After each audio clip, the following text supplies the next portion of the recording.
त्यामुळे युवकांनी खरं तर जास्तीत जास्त बाहेर पडावं आणि जे मतदानाचा टक्का जो 50 ते 55% जातो तर त्याला 75 ते 80% कसं नेता येईल तर याचा सर्वांनी या ठिकाणी विचार करावा। नक्कीच भारत हा युवा देश आहे, त्यामुळे युवकांचा सहभाग या सगळ्या लोकशाही बळकट करण्यामध्ये असला पाहिजे आणि मतदानाची टक्केवारी या वाढावी यासाठी सुद्धा युवकांनी घराबाहेर पडण्याची गरज आहे। काका काय सांगाल, कशा पद्धतीने जो आहे उत्साह दिसून येत आहे पहिल्याच याच्यात?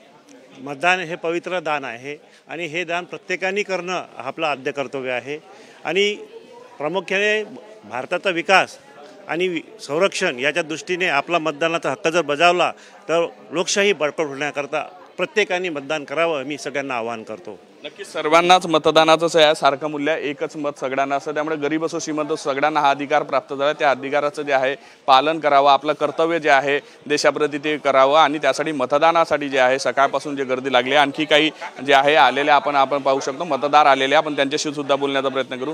काका काय सांगा? ये मतदान का पर्व ये राष्ट्रीय पर्व है, सबसे बड़ा पर्व होता है।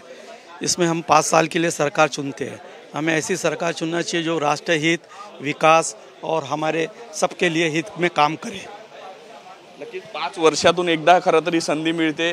तू काय सांगशील मित्रा, 5 वर्षातून संधी मिळत असताना त्याचा योग्य वापर झाला पाहिजे जेणेकरून आपला जो अधिकार आहे आणि आपल्या ज्या पुढच्या ज्या अपेक्षा आहेत त्या पूर्ण होऊ शकतात। माझं असं म्हणणं आहे की डेमोक्रेसीचा सगळ्यात मोठा उत्सव म्हणजे त्योहार आहे इलेक्शन, सगळ्यांनीच करायलाच पाहिजे। मग तुम्ही गावात राहता, शहरात राहता किंवा तुमचा एकाच गावातून समजा तुम्हाला दुसऱ्या शहरात किंवा गावातून शहरात किंवा शहरातून दुसऱ्या गावात पण जायचं काम पडेल तर तुम्ही जा, स्पेशल गाडी करून जा, बस करून जा, पण जा, कारण की हा तुमचा हक्क आहे। आणि तुम्ही समजा आज वोट करणार नाही तर तुम्ही उद्या गव्हर्नमेंटला किंवा कोणती पण सरकार हो त्याला तुम्हाला प्रश्न विचारायचे हक्कच नाही आहे, म्हणून सगळ्यांनी वोट करायला पाहिजे। नक्कीच खरं तर महत्त्वाचा जो संदेश आहे त्यांनी दिला युवकांना, कारण की जर तुम्ही मतदानाचा हक्क बजावत नसेल तर तुम्हाला सरकारला सुद्धा प्रश्न विचारण्याचा अधिकार नाही आणि त्यामुळे कुठलं कारण असू देऊ नका, जिथे कुठे असाल तिथं आपल्या मतदान केंद्रापर्यंत पोहोचा आणि मतदान करा असं पद्धतीचं आव्हान जे आहे ते सकाळी आलेल्या मतदारांकडून करण्यात येत आहे। व्हिडिओ जर्नलिस्ट सौरभ बोलेसह पराग डोबळे, अमरावती।